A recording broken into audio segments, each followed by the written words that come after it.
So Harrison Assessments, we're a global psychometric test publisher. Our business model is primarily channel, so we work with about 1,000 partners across the world who use our assessments with their clients for recruitment, for training, for development. These companies can be their HR consultancies, their training businesses, their exec coaches. And their clients use our assessments to help recruit more effectively. Our research has shown if people spend 75% or more of their time at work in the behaviours they most enjoy, they're 300 to 400% more likely to be successful in that job. And the really important thing when it comes to this, to recruitment and training, is to define what does good look like first, specific to the role. We call it the job success formula. We measure 175 behavioural traits. Of those 175, typically somewhere between 30 and 45 of those traits are the really key ones that drive performance for a specific job. We break them into three categories. Category 1, essential traits. These are must-haves. There is a correlation between high scores and high performance. So these are the essential traits, the must-have. Then we have the desirable traits. These are the nice to have.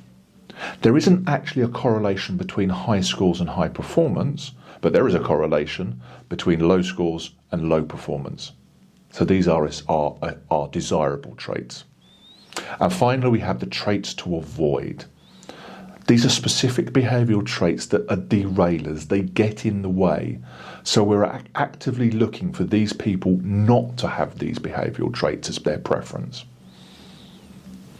When we know what good looks like, when we have something to measure your results against, it will improve recruitment processes. When it comes to training, you will be able to do specific, tailored interventions for that role, rather than just a generic training that everyone does. Another really key area where our partners work with their clients using our tools is employment engagement. Now, engagement in any job is critical. Happy, motivated people work harder. Now, of course, the first step when it comes to engagement is getting people in the right job in the first place. So that's the recruitment.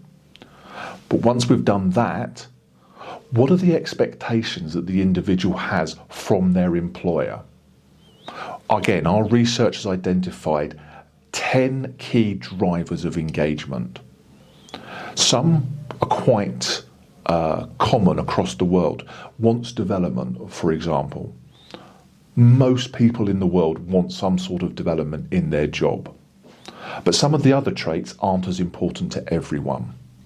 Wants opinions valued, for example. Some people, this is really important to them, and some people, it's not. You need to know, specific to the person, what are the key ones that are important to them. When we can measure that, and then we can also measure how engaged, how fulfilled they are in those things. So what are you doing specifically? So unlike a lot of other engagement surveys, which are anonymous, ours isn't. You need to know, specific to the person, what it is they want from you as the employer to keep them motivated and happy.